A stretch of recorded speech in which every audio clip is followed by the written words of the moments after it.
मुझे समझ नहीं आ रही है कि ये क्यों ये सब मांग रहा है। गैस एक बहुत बड़ी न्यूज निकल कर आ रही है, चाइना के कुछ ऑफिशियल पाकिस्तान आए हैं। पाकिस्तान के हालात देखे गैस, उनका कहना था कि जब से नरेंद्र मोदी आए हैं तो उन्होंने मेक इन इंडिया पे काम करके इंडिया को डेवलप स्टेट बना दिया है। तो पाकिस्तानियों को शर्म करो, सीखो कम से कम अपने हमसाया मुल्क इंडिया से तो कुछ सीख लो। हम बात तरक्की की यहाँ पर करते हैं ना, तो इंडिया ने तरक्की कर ली है, क्यों जेलसी महसूस होती है, उसकी तारीफ क्यों नहीं सुनी जाती है? वहाँ पे अगर मोदी को हम जितना मर्जी बुरा कहें, लेकिन वो अपनों के लिए बुरा नहीं है। वो दुनिया का कौम परस्त आदमी है, वो होना भी चाहिए। उसने अपनी कौम को जमीन से उठा के चांद पे पहुँचा दिया। आप जिहादी सोच करेंगे, मैं फिर ऐसे बंदे को नहीं लेके आती, इसको मार दो, उसको मार दो। मुझे तो सर शर्म से झुका हुआ है कि हम अपने आप को मुसलमान कहते हैं और हाल हमारा ये है कि इस तरह के वाकयात जो हैं, हम दुनिया भर में ढिंढोरा पीट रहे हैं इस्लामोफोबिया का, वहाँ ये हो गया, वहाँ ये हो गया, और खुद हमारा हाल क्या है। आज पूरी दुनिया जो है वो हमारी तरफ देख रही होगी। यकीनी तौर पर बहुत सी जगह से कंसर्न शो किया भी गया है, यूरोपीय यूनियन ने बड़े स्ट्रॉन्ग लफ्जों में कहा है। आपको तो ईद वाले दिन स्यापा पड़ा होता है कि हमने आज ईद मनानी है या कल ईद मनानी है। तो हमें वो चाहते हैं कि स्ट्रॉन्ग, सॉवरेन, इंडिपेंडेंट ना हो। वो चाहते हैं हम वीक, डिवाइडेड और इजिली मैनिपुलेबल हो, और वो अब तक है। इंडिया विजिट करके उन्होंने कहा कि भाई मैंने देखा कि इंडिया आने वाले टाइम के अंदर चाइना को टक्कर देने वाला, हमें टक्कर देने वाला है। पाकिस्तान थोड़ी शर्म करो, सीखो। बहुत बड़ी न्यूज निकल कर आ रही है, चाइना के कुछ ऑफिशियल पाकिस्तान आए हैं। पाकिस्तान के हालात देखे, उस ऑफिशियल ने कहा कि इंडिया ने, नरेंद्र मोदी जब से आया है, इंडिया के अंदर मेक इन इंडिया पे काम करके इंडिया की जो तारीख है उसको बदलने की कोशिश की इंडिया ने।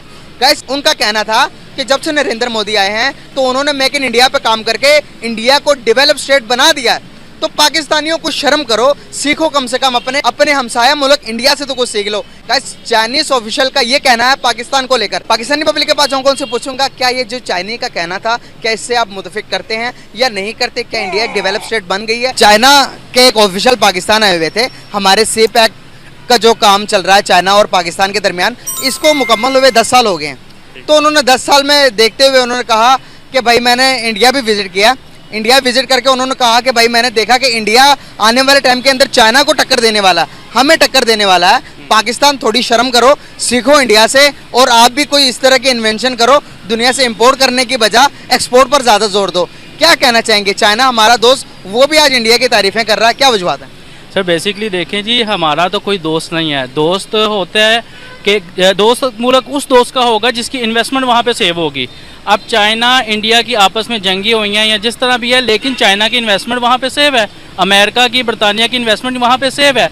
उसकी सबसे बड़ी वजह यह है कि वहाँ पे पॉलिटिकल स्टेबिलिटी है। यहाँ पर पॉलिटिकल स्टेबिलिटी नहीं है। यहाँ पे कोई हुकूमत 2.5-3 साल से ज़्यादा नहीं चलती है। वहाँ पे अगर मोदी को हम जितना मर्जी बुरा कहें, होगा भी, लेकिन वो अपनों के लिए बुरा नहीं है। वो दुनिया का कौम परस्त आदमी है, वो होना भी चाहिए। उसने अपनी कौम को जमीन से उठा के चांद पे पहुँचा दिया। और हमारी जो लीडरशिप है, उन्होंने जमीन से हमें जमीन के अंदर धंसा दिया है। ठीक है, अगर कोई हम पे हंसता है, बहुत अच्छा करता है, उसका हक बनता है कि हम पे हंसे। हम डिजर्व करते हैं कि हम पे हंसा जाए, हमें बुरा भला कहा जाए।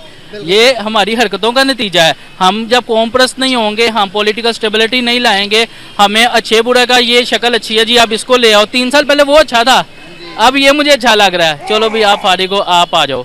तो इस तरह तो सर हमारा कोई दोस्त है ही नहीं। ना सऊदी अरब हमारा दोस्त है, ना चाइना हमारा दोस्त है, ना अमेरिका बरतानिया हमारे दोस्त हैं।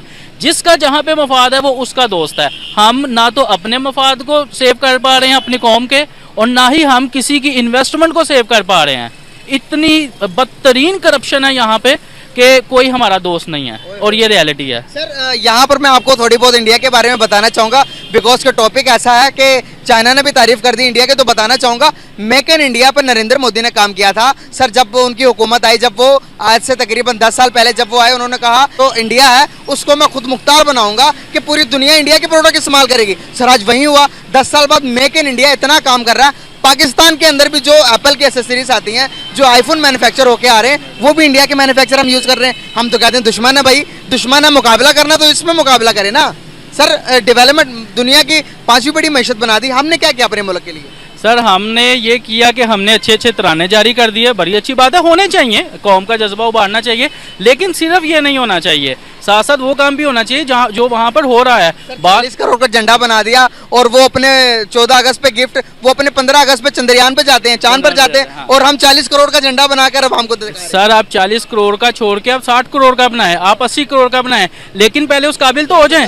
आपका एक आम बंदे की मिसाल लेते हैं जी, कार किराया देते तुसी मार्बल उत्ते लवा लो 2 करोड़ रुपए का, ठीक है ना, तो कार ढाडा अपना है कोई नहीं। भाई साहब आप लाहौर में हैं, लाहौर में ये के करीब ये वाक़या हुआ, थोड़ा हमें बताइएगा, क्या कहेंगे आप जड़ावाला के बारे में? बहुत शुक्रिया आपका नसीम। पहली बात तो यह कि इंतहाई अंदोहनाक वाकया नहीं बल्कि सानेहा है, और इसके होने की बहुत सारी दीगर वजूहत हो सकती हैं, लेकिन जो मेरे नज़दीक इसकी सबसे बड़ी वजह यह है कि जिन लोगों ने इससे पहले इस किस्म की कोशिश की या इस किस्म की जिसारत की या इस किस्म की यानी जुर्म किया, उनको चूंकि हमने स्कॉट फ्री जाने दिया, किसी को कोई ऐसी सजा नहीं दी कि वो इबरत हासिल कर सकें लोग उसको देख के। वाकया चाहे सियालकोट का हो, अगर आपको याद हो, जी बिल्कुल, जहां एक श्रीलंकन साहब थे जिनके साथ जो कुछ हुआ, योहानाबाद का वाकया जिसमें जिंदा जला दिए गए थे लोग, आपको याद होगा, जोसेफ कॉलोनी जिसकी बहुत ही खौफनाक वाकया था लाहौर का, फिर उससे पहले गोजरा अगर आपको याद हो, इसी तरीके से वहां भी चर्चेस पर अटैक हुए थे और लोग जान से गए थे, और अब ये जड़ावाला, मुझे तो सर शर्म से झुका हुआ है कि हम अपने आप को मुसलमान कहते हैं, और हाल हमारा ये है कि इस तरह के वाकयात जो हैं, हम दुनिया भर में ढिंढोरा पीट रहे हैं इस्लामोफोबिया का, वहां ये हो गया वहां ये हो गया, और खुद हमारा हाल क्या है। आज पूरी दुनिया जो है वो हमारी तरफ देख रही होगी, यकीनी तौर पर बहुत सी जगह से कंसर्न शो किया भी गया है, यूरोपीय यूनियन ने बड़े स्ट्रांग लफ्जों में कहा है। ये इसलिए हो रहा है सिर्फ कि हम उन मुजरिमों को जो इसके मुर्तकिब होते हैं उनको कुछ कहते नहीं हैं, और अगर कहते हैं तो वो थोड़ी सी देर मीडिया के अंदर जब तक शोर गागा रहता है, उसके बाद पता चलता है कि जी वो मामला जो है सर्द खाने की नजर हो गया। आप जो मैंने सानेहात आपको गिनवाए हैं, आप किसी एक मुजरिम को बता दीजिए जिसको सजा हुई हो। मुझे समझ नहीं आ रही है, मुझे समझ नहीं आ रही है कि ये क्यों ये सब मांग रहा है। गैस एक बहुत बड़ी न्यूज निकल कर आ रही है, चाइना के कुछ ऑफिशियल पाकिस्तान आए हैं। पाकिस्तान के हालात देखे गैस, उनका कहना था कि जब से नरेंद्र मोदी आए हैं तो उन्होंने मेक इन इंडिया पे काम करके इंडिया को डेवलप स्टेट बना दिया है। तो पाकिस्तानियों को शर्म करो, सीखो कम से कम अपने हमसाया मुल्क इंडिया से तो कुछ सीख लो। हम बात तरक्की की यहाँ पर करते हैं ना, तो इंडिया ने तरक्की कर ली है, क्यों जेलसी महसूस होती है, उसकी तारीफ क्यों नहीं सुनी जाती है? वहाँ पे अगर मोदी को हम जितना मर्जी बुरा कहें, लेकिन वो अपनों के लिए बुरा नहीं है, वो दुनिया का कौम परस्त आदमी है, वो होना भी चाहिए। उसने अपनी कौम को जमीन से उठा के चांद पे पहुंचा दिया। आप जिहादी सोच करेंगे, मैं फिर ऐसे बंदे को नहीं लेके आती, इसको मार दो उसको मार दो। मुझे तो सर शर्म से झुका हुआ है कि हम अपने आप को मुसलमान कहते हैं, और हाल हमारा ये है कि इस तरह के वाकयात जो हैं, हम दुनिया भर में ढिंढोरा पीट रहे हैं इस्लामोफोबिया का, वहां ये हो गया वहां ये हो गया, और खुद हमारा हाल